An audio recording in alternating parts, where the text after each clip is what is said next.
Je voudrais prêcher sur le réveil. Et prêcher sur le réveil, c'est juste impossible, quoi. Parce que ça fait plouf un peu. Le réveil, le réveil. Et un réveil, en fin de compte, ça ne vient pas comme ça du jour au lendemain. Si on étudie un peu l'histoire des réveils, on réalise quand même que les réveils se préparent.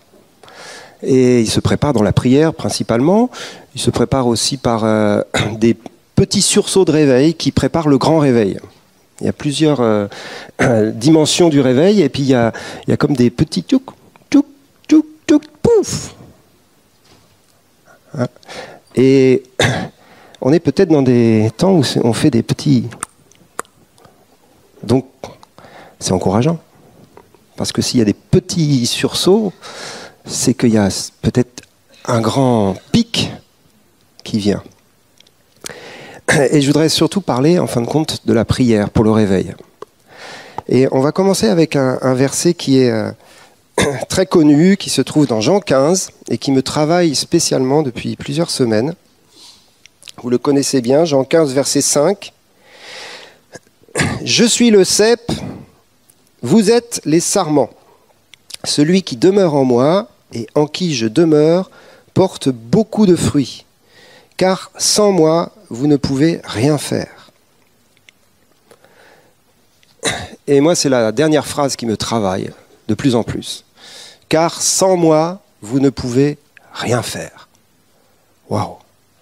Il y a des phrases, parfois des versets comme ça dans la Bible qui sont rédhibitoires, quoi. Là, c'est pouf. Sans Jésus, on ne peut rien faire. Vous êtes encouragé avec ça? Alors tu vas encourager ton voisin, tu vas lui dire, sans Jésus, tu ne peux rien faire. En fin de compte, tu peux faire plein de choses, hein.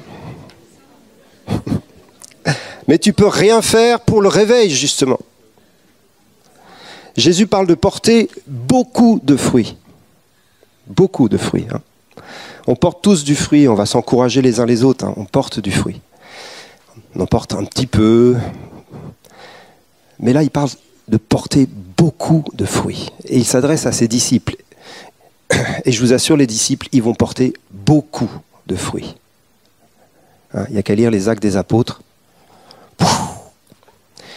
Et dans le « sans moi, vous ne pouvez rien faire », en fin de compte, j'ai réfléchi un peu à ça, puis je me suis dit, Seigneur, il y a plein de choses que je peux faire sans toi. Et certainement que j'en fais beaucoup sans toi. Il y en a d'autres que je peux faire sans toi, mais quand même, je pense que tu agis quand même dedans. Mais il y a certainement des choses que si j'essaye de les faire et que tu n'es pas là, il ne se passera rien. Et ces choses-là, c'est toute la dimension surnaturelle du royaume de Dieu. On est d'accord?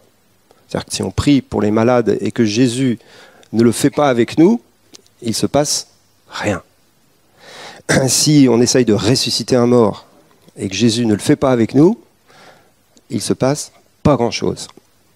Je ne sais pas si vous avez essayé, ça ne marche pas trop sans lui. Si on essaye d'amener des gens à Jésus, on témoigne, on évangélise, si Jésus ne le fait pas dans leur cœur, il ne se passe rien. On a déjà tous remarqué ça. Alors on est content parce qu'on se dit on a semé la parole, elle va porter du fruit. Et là, moi, j'arrive à un temps de crise dans ma vie personnelle parce que je veux voir la gloire de Dieu dans ce pays.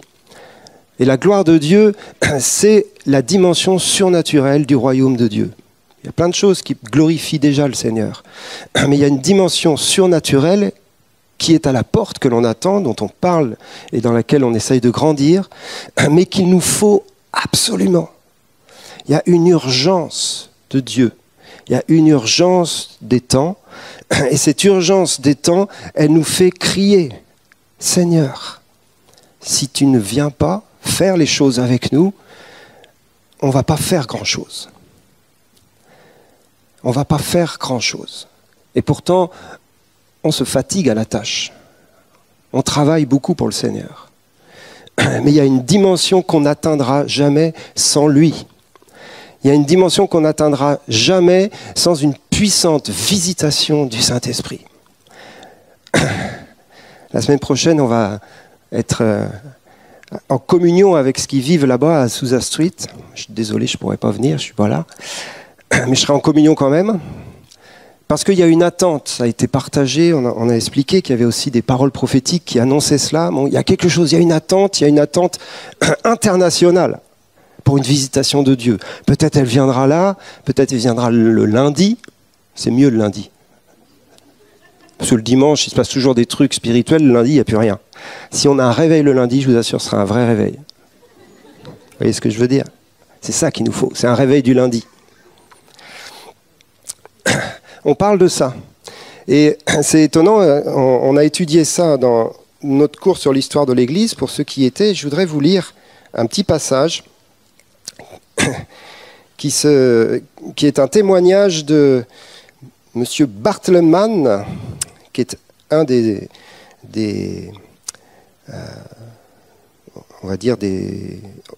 acteurs du réveil d'Azusa Street, mais surtout un de ceux qui a travaillé dans la prière avant et qui a été saisi par ce qu'on a appelé depuis l'esprit de prière.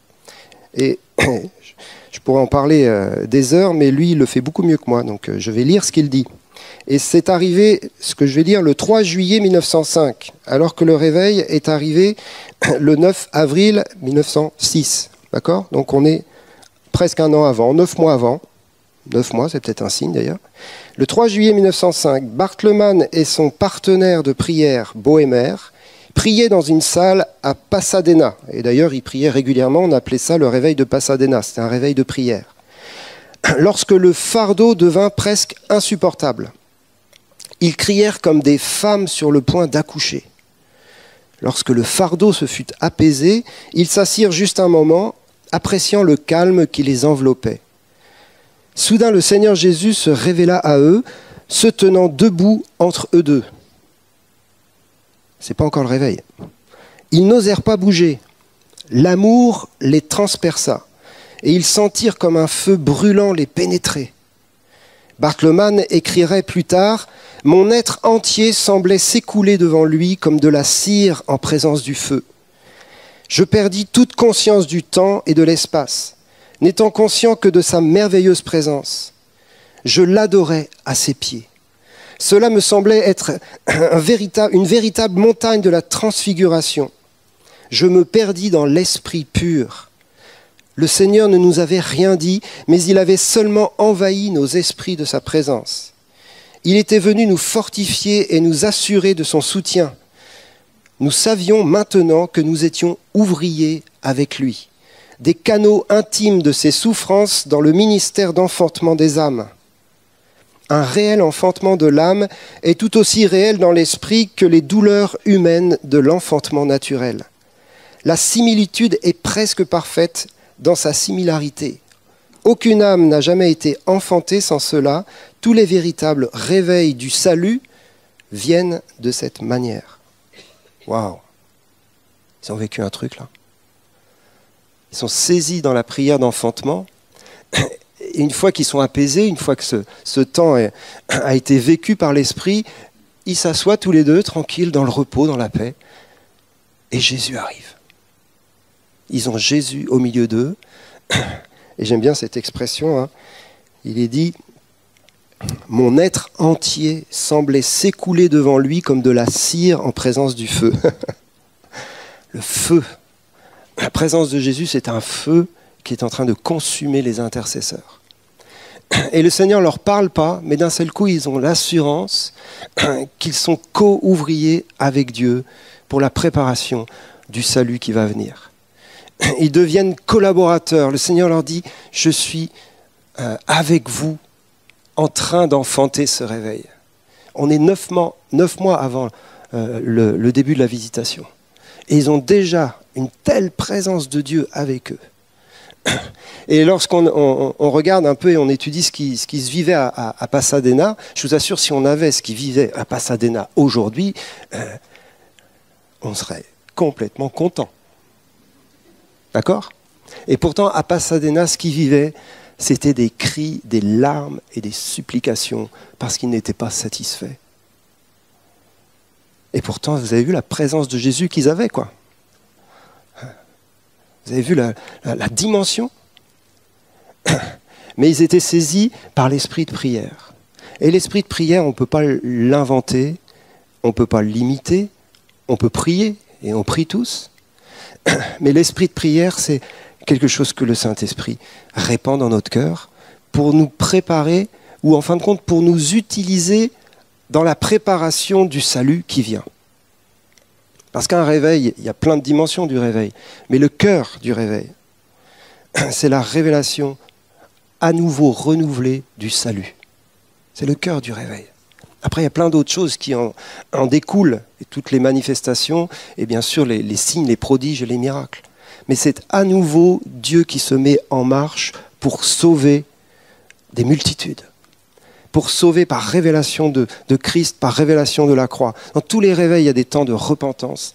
Il y a des temps absolument fantastiques. Lorsque vous lisez les histoires, c'est marrant parce qu'il y en a qui crient, qui pleurent, il y en a d'autres qui sautent de joie. Mais c'est véritablement une révélation du salut qui vient. Mais pour que la révélation du salut vienne, le Seigneur prépare ce temps par cet esprit de prière et cet esprit d'enfantement.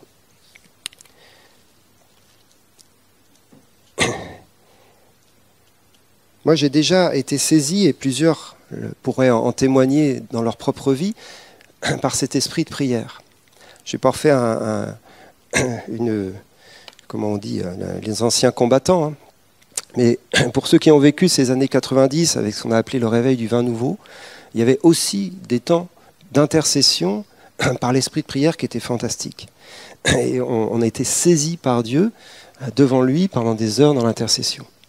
Et depuis quelques mois, ça revient. Ça revient par bribes. Moi, en tout cas, je l'ai expérimenté à plusieurs reprises. Et je vous assure, ce n'est pas ma vie de prière actuelle. Ma vie de prière actuelle, c'est un peu le bureau de la plainte. Vous connaissez le bureau de la plainte? Donc le bureau de la plainte, ce n'est pas l'esprit de prière. Mais quand l'esprit de prière te saisit, ce n'est pas le bureau de la plainte. C'est l'Esprit de Dieu qui vient dans tes entrailles.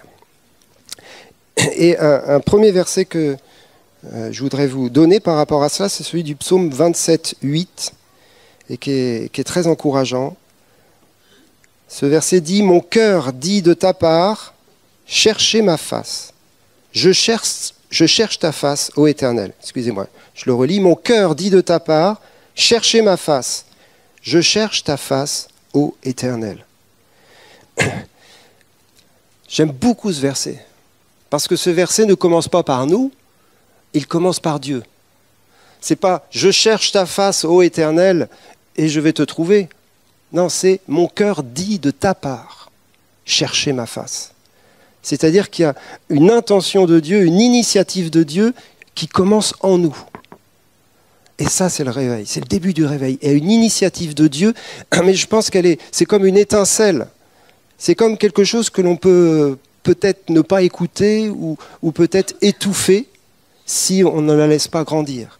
Mon cœur dit de ta part. C'est-à-dire que dans notre esprit, dans nos entrailles, dans notre cœur, Dieu dit quelque chose. Et il dit simplement, cherche-moi. Cherche-moi. Cherche-moi. Cherche-moi. Et s'il y a ça qui monte en vous en ce moment, alors il ne faut pas le laisser s'étouffer. Cherche-moi. Cherche-moi. Cherche-moi. Et ça vient de l'Éternel. C'est vraiment comme quelque chose qui initie tout un processus dans lequel il faut ensuite avancer avec lui. Et ce qui est fantastique, c'est si le Seigneur dit ça à plusieurs en même temps, alors il y a un feu qui commence à venir.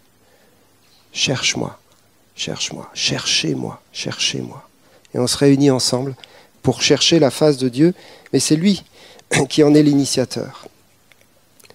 Bien sûr, on peut lire le texte de Romains 8, quelques versets que l'on connaît bien, qui nous parlent de l'intervention du Saint-Esprit dans la prière, verset 26 et suivant. De même aussi, l'Esprit nous aide dans notre faiblesse, car nous ne savons pas ce qu'il convient de demander dans nos prières.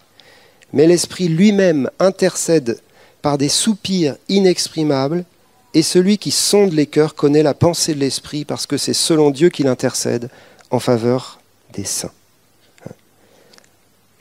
Ce verset nous dit que le Saint-Esprit vient nous aider à prier et qu'il va même intercéder au travers de nous par des soupirs inexprimables, par des intercessions de l'Esprit. Et c'est son travail à lui d'enfanter le projet de Dieu au travers de nous. Du coup, quelle est notre part? Quel est notre rôle? Notre rôle est principalement d'être disponible au Saint-Esprit. Notre rôle, en fin de compte, est assez basique. C'est de dire, Seigneur, je te demande de m'utiliser pour la prière, pour le réveil. Pas très compliqué, ça. Je t'offre mon corps, parce que là, on parle vraiment du corps, pour être intercesseur avec toi. Le Seigneur a besoin d'hommes et de femmes qui se tiennent sur la brèche. On connaît ces principes-là. Mais il a besoin simplement de gens qui mettent du temps à part en disant « Seigneur, je suis là pour que l'esprit de réveil m'utilise à enfanter le réveil. Je m'ouvre pour ça. Je me présente comme un instrument pour cela. » Alors, peut-être que ça n'interpelle pas tout le monde, et peu importe. Le principal, c'est que ceux qui se savent interpeller par ça se mettent en action. Et il y en a qui le font, bien sûr. Un autre petit verset qu'on connaît bien, il dit « Ouvre ta bouche et je la remplirai ». Vous connaissez ce verset-là? Un verset qu'on utilise beaucoup dans les églises pentecôtistes. Moi, je suis né dans les églises pentecôtistes. Et on nous disait ça pour plein de choses. Pour la prophétie, pour le parler en langue, pour le témoignage, pour plein de choses. C'était le truc. Ouvre ta bouche et tu vas voir, Dieu va la remplir. Et vous savez quoi? C'est vrai. Vous savez quoi? C'est aussi simple que ça. Pour la prière, pour l'intercession, pour la prophétie, pour le témoignage, je dirais même presque pour la prédication parfois. Si tu n'ouvres pas ta bouche, il ne se passera rien. Si tu ne donnes pas tes membres, ton corps, comme instrument pour l'action du Saint-Esprit, il ne se passera rien. Ouvre ta bouche et je la remplirai. Alors bien sûr, c'est un peu schématique, dit comme ça. Mais lorsque l'Esprit de Dieu nous saisit, on ne sait pas ce qu'on doit demander dans nos prières au départ. Seigneur, envoie le réveil, Seigneur, envoie le réveil. Vous avez dit ça 4 fois, c'est fini, quoi. On ne sait pas comment intercéder. Quand on a eu les événements avec les attentats, ceux du mois de novembre, on a été saisis à un moment donné, je me rappelle ici dans la prière, mais c'était l'Esprit de Dieu qui le faisait. Parce que qu'est-ce qu'on va demander au Seigneur? À un moment donné, c'est l'Esprit de Dieu qui crie au travers de nous. Et on a crié pour la génération. Et on a crié pour le salut de cette génération. Et on a fini en disant, ce n'est pas le temps pour la mort, c'est le temps pour le salut. Et ceux qui étaient là s'en souviennent. On gueulait, tous ensemble. Ce n'est pas le temps! Il y a des moments, le Saint-Esprit nous saisit, je vous assure, c'est plus du tout des cultes et des réunions de prière comme d'habitude. C'est des choses qui viennent de lui et qui nous dépassent. Et il y a un moment donné, vous savez, on n'est pas prêt pour le réveil. On peut dire ça à ton voisin, il n'y a pas de souci. Tu n'es pas prêt pour le réveil. Parce que le réveil, ça consume nos vies. C'est un truc qui nous prend entièrement. On n'a plus le temps pour rien quand le réveil vient. On n'a plus le temps pour rien. Et ceux qui vivent le réveil, ils sortent du boulot, ils courent à l'église. Dans les histoires, c'est comme ça. Ils sortent du boulot, ils courent à l'église, mais quand est-ce qu'ils mangent? Je ne sais pas, on ne sait pas. Parce que ça nous dépasse, c'est quelque chose de beaucoup plus grand que nous. Mais ça commence par l'esprit de prière qui nous dépasse aussi. Ouvre ta bouche et je la remplirai. Il y a un autre verset dans le Proverbe 31:8. Ouvre ta bouche pour le muet, pour la cause de tous les délaissés. Alors on peut bien sûr utiliser ce verset dans plein de domaines pour des œuvres et du soin des personnes qui sont en difficulté et qui ne peuvent pas se défendre seules. Mais on peut aussi prendre ce verset par rapport à la prière pour le salut. pour les perdus, pour ceux qui sont muets devant Dieu, s'ils ne savent même pas qu'il existe. Hein? Pour tous ces Français qui sont autour de nous et qui ne connaissent pas Jésus. Ouvre ta bouche pour eux, devant le Père. Parce que si nous on ne prie pas pour eux, personne ne va prier pour eux.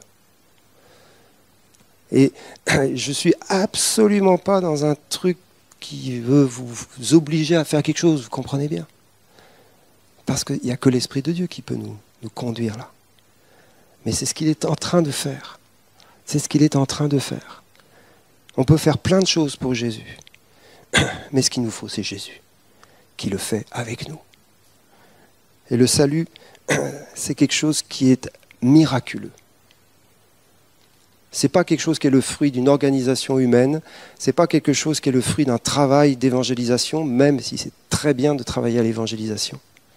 Le salut est avant tout un miracle de Dieu. Ça s'appelle la nouvelle naissance, ça s'appelle la révélation de la croix, ça s'appelle l'esprit de repentance, et tout ça, ça vient d'en haut, ça vient du ciel. C'est Dieu qui le donne. Et quand il le donne, c'est comme un raz-de-marée. Nos locaux, tout ça, ça va être beaucoup trop petit par rapport à ce que Dieu veut faire.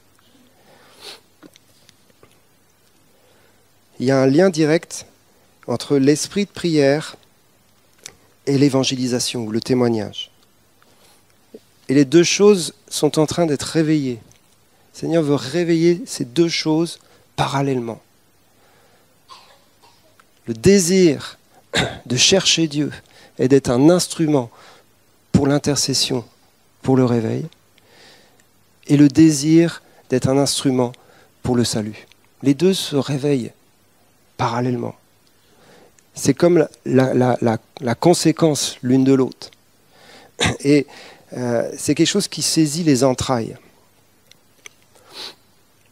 Lorsqu'on parle des entrailles dans la parole de Dieu, et pour les Juifs, les entrailles, c'est le lieu où il y a le Saint-Esprit, où il y a l'Esprit et le Saint-Esprit.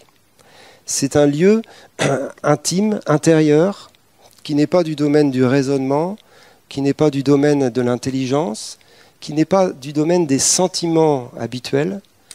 C'est quelque chose de plus profond, et c'est quelque chose qui saisit notre ventre, presque physiquement. Et le Seigneur nous exhorte, il y a un verset qui nous dit d'avoir des entrailles de miséricorde. Ayez des entrailles de miséricorde. Comment on fait ça? Avoir des entrailles de miséricorde. Il n'y a que l'Esprit de Dieu qui peut nous donner cela. Mais on peut aussi dire, Seigneur, je veux ouvrir mes entrailles. Je veux que mes entrailles soient saisies par toi. Je ne veux pas juste que ce soit une prière de ma bonne intention pour voir les choses arriver. Je veux simplement, Seigneur, te dire, je m'offre à toi pour que tu viennes saisir mes entrailles.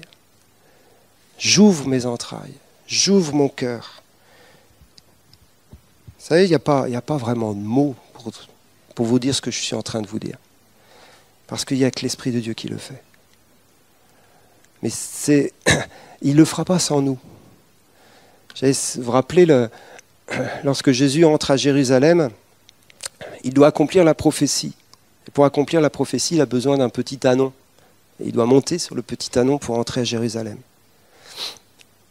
Et du coup, il dit à ses disciples, vous allez aller dans telle rue, tel endroit, et vous allez prendre un ânon, parce qu'il y a un ânon qui est attaché là. Et si on vous dit pourquoi vous prenez l'ânon, vous répondez, le maître en a besoin. Donc ils ont été obéir, ils ont été voler l'ânon, en obéissance à Jésus. Le maître en a besoin. Et du coup, ils sont revenus avec l'ânon, et Jésus va pouvoir entrer dans la ville sur le petit ânon. Jésus aurait pu entrer sans le petit ânon. Mais Jésus entre assis sur le petit ânon. C'est une image toute simple. Jésus peut entrer dans la ville de Toulouse tout seul, mais il a décidé de passer par le petit ânon que nous sommes. Il a décidé de passer par nous. Il a décidé de nous utiliser dans la prière, dans l'intercession, et ensuite pour tout le reste. Il ne le fera pas sans nous.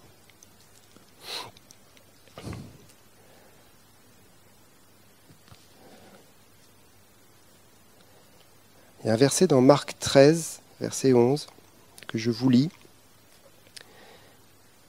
qui dit « Quand on vous amènera pour vous livrer, ne vous inquiétez pas d'avance de ce que vous aurez à dire, mais dites ce que vous sera donné à l'heure même, car ce n'est pas vous qui parlerez, mais l'Esprit Saint. » Le Seigneur est en train de leur parler de la persécution, ce n'est pas notre thème, bien sûr, mais il est en train de leur dire quelque chose d'incroyable. Vous allez être dans une situation qui va vous dépasser, et surtout ne vous inquiétez pas de ce que vous aurez à dire, parce que le Saint-Esprit parlera au travers de vous à ce moment-là. Et je crois que ce principe-là est valable dans plein de situations. Ce principe-là est valable dans plein de situations. Mais qu'est-ce que je vais dire? Comment je vais prier? Comment je vais témoigner? Sois là, au bon moment, disponible, ouvert, prêt à parler. Et le Saint-Esprit te donnera ce que tu as à dire au bon moment. Et un réveil, c'est aussi cela. C'est des moments où on se retrouve dans des situations où le Saint-Esprit nous saisit et on parle de sa part. Comme le petit anon, le Seigneur a besoin de chacun d'entre nous pour le réveil. Et je voudrais, pour finir, vous parler de ce chemin de la parole de Dieu en vue du réveil. La parole du salut. La parole du salut, elle part toujours d'en haut. Elle part du trône de Dieu. Le Seigneur dit « Je vais sauver ». Et il déclare un temps de salut. Ça part du trône, ça part du roi, et c'est un décret fantastique. Et c'est quelque chose qu'on entend prophétiquement, et on sait que ça vient. Là, je parle d'un temps de salut, c'est-à-dire quelque chose qui va exploser. Mais ça part du trône et ça ne va pas directement sur la terre pour sauver les gens. Ça ne marche pas comme ça. Ça part du trône et ça descend d'abord dans les entrailles des intercesseurs. Cette parole de salut, elle descend dans les entrailles des intercesseurs.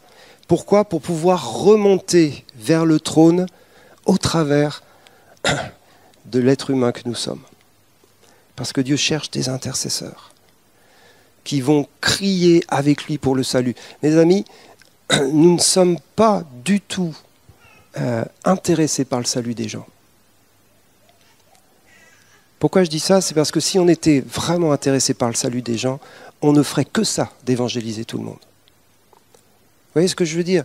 Je ne suis pas en train de nous juger, je suis juste en train de dire le salut des gens, ça nous parle de l'enfer et de pas l'enfer. C'est ça que ça veut dire, le salut. C'est-à-dire, soit ils vont en enfer, soit ils n'y vont pas.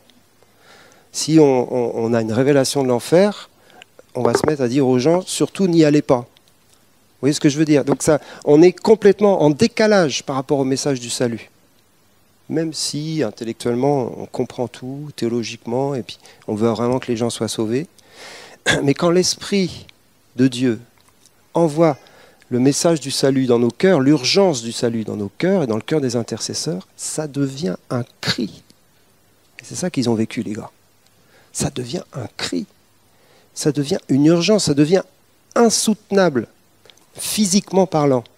C'est pour ça qu'on parle de prière d'enfantement. Pour mesdames qui avaient enfanté, c'est un peu insoutenable. C'est-à-dire qu'à un moment donné, il faut que ça sorte, même si ça fait mal. Et cet esprit de prière, d'un seul coup, nous saisit au-delà de nos raisonnements, notre capacité. Quand tu es saisi par là, il y a un peu un dédoublement de la personnalité, d'ailleurs. Tu te dis, mais attends, c'est moi qui vis ce truc-là? Mais oui, c'est toi. Mais c'est pas toi, en fin de compte. C'est l'Esprit de Dieu au travers de toi. Et tu participes, tu collabores. Waouh! Et ça, c'est l'esprit de prière. On ne peut pas le déclencher nous-mêmes. Et du coup, l'intercession qui est venue d'en haut, qui a saisi nos vies, elle remonte vers le trône, parce que c'est au Père que l'on crie. C'est à Dieu que l'on demande le salut. Et une fois que c'est parti là-haut, ça va redescendre en exaucement. Mais là encore, ça passe par nous. Même si le Seigneur peut sauver sans nous, hein, il y a plein de témoignages de gens qui ont des révélations de Jésus. Mais quand même, globalement, 99% des gens se convertissent au travers de quelqu'un d'autre. Et du coup, cet exaucement de l'esprit de prière, c'est une armée de témoins qui est saisie à nouveau par l'Esprit de Dieu dans l'urgence du salut. Ça peut être les mêmes, ça peut être les intercesseurs qui deviennent témoins, ça peut être d'autres personnes, peu importe, le Seigneur fait ce qu'il veut, mais c'est un va-et-vient, encore une fois, entre le ciel et la terre, jusqu'à ce que le salut germe dans le cœur de ceux qui ne connaissent pas le Seigneur. L'apôtre Paul disait « L'amour de Christ me presse, nous presse. » Nous qui savons qu'un seul est mort, etc. Et c'est pour ça que nous sommes ambassadeurs pour Dieu. La mission d'évangélisation de l'apôtre Paul était liée à une pression dans ses entrailles. Ce n'était pas lié à une responsabilité chrétienne ou une mission évangélique. Ou, vous voyez ce que je veux dire? C'était un truc qui saisissait ses entrailles. L'amour de Christ me presse pour être ambassadeur. L'esprit de prière et l'esprit d'évangélisation, c'est le même. C'est un esprit qui saisit les entrailles et qui presse nos cœurs. Et là, je parle pour tous les chrétiens. Certains sont des intercesseurs depuis longtemps et continuent de l'être. D'autres sont des évangélistes depuis longtemps et continuent de l'être. Mais dans un temps de réveil, on va tous être saisis dans ces deux dimensions-là. Parce qu'on est tous instruments de Dieu, devant son trône, et pour les perdus qui nous entourent.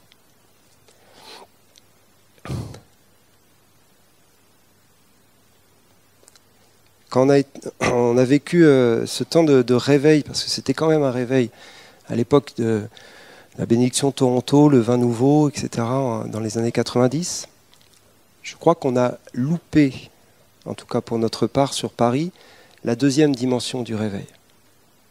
On a reçu l'esprit de prière, l'esprit d'adoration, on a reçu aussi l'amour du Père et plein de choses.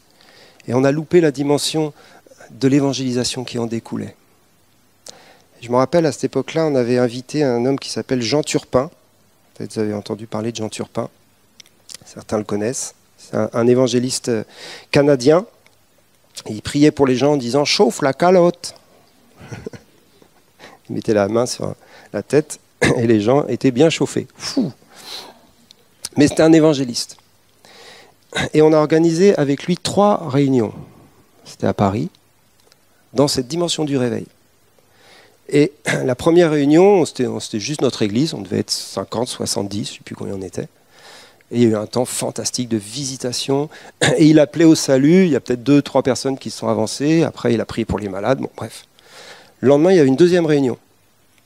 On n'avait pas fait de pub, rien. On n'était pas 170, on était 150. Ça avait doublé. Et là, c'est parti dans tous les sens, en cacahuète. Et il a prêché l'évangile, il y a des gens qui ont donné leur vie à Jésus. 3e jour, 3e réunion. Chaque fois, il faisait des offrandes pas possibles, ça c'est un autre sujet.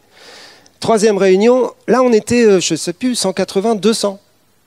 Une église de 70. On n'avait pas fait de pub. Et ils étaient tous là parce qu'ils avaient entendu dire qu'il y avait Jean Turpin et qu'il y avait un truc. C'était pas Jean Turpin, c'était l'Esprit de Dieu qui agissait, vraiment. Et là, on a vu la gloire de Dieu ce soir-là, de manière fantastique. Le problème, c'est qu'il n'y avait pas de 4e réunion. Non mais je rigole pas. Et lui, il est venu me voir et m'a dit, tu sais Nicolas, si tu avais fait une 4e et une 5e et une 6e et une 7e réunion, moi je serais resté. Il y aurait eu le réveil à Paris. Bon, un peu facile de dire ça. Mais quelque part, ça m'a travaillé. Ça m'a travaillé cette histoire, ça me travaille encore aujourd'hui, 20 ans après. Parce que quand il se passe quelque chose, ça va en augmentant. Et souvent, nous, on s'arrête. C'est valable pour nos vies personnelles, c'est valable pour un temps de prière, c'est valable pour un temps d'adoration, c'est valable pour plein de choses. On s'arrête parce que humainement, il faut bien s'arrêter, quoi. Mais Dieu ne s'arrête pas. Dieu ne s'arrête pas. Je ne sais pas si le réveil va venir, ça va être le jour J, ou si ça va être un truc qui avance comme ça et qui monte en crescendo, peu importe. Mais moi, je ne veux pas le louper. Alors si ça vient un jour comme ça et que je ne suis pas là, bah mince. Mais si ça vient comme ça progressivement et qu'on s'arrête mince aussi. Donc il faut les deux. Il faut continuer jusqu'à, tout en attendant le jour J quand même. Vous savez, je parle du réveil et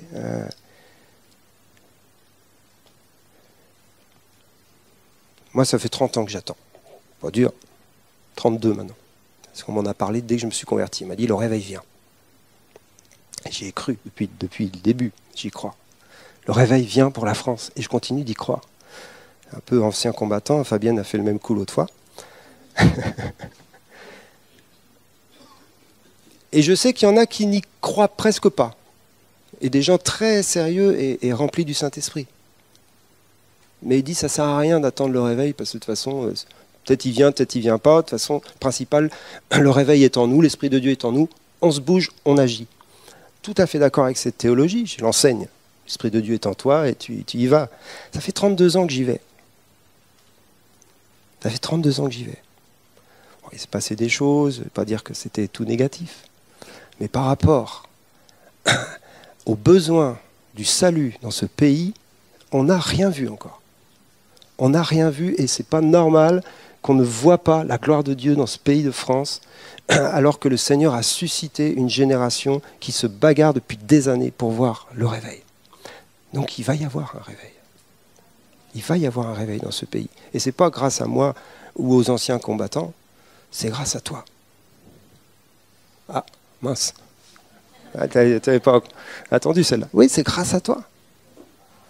C'est grâce à moi. C'est grâce à personne.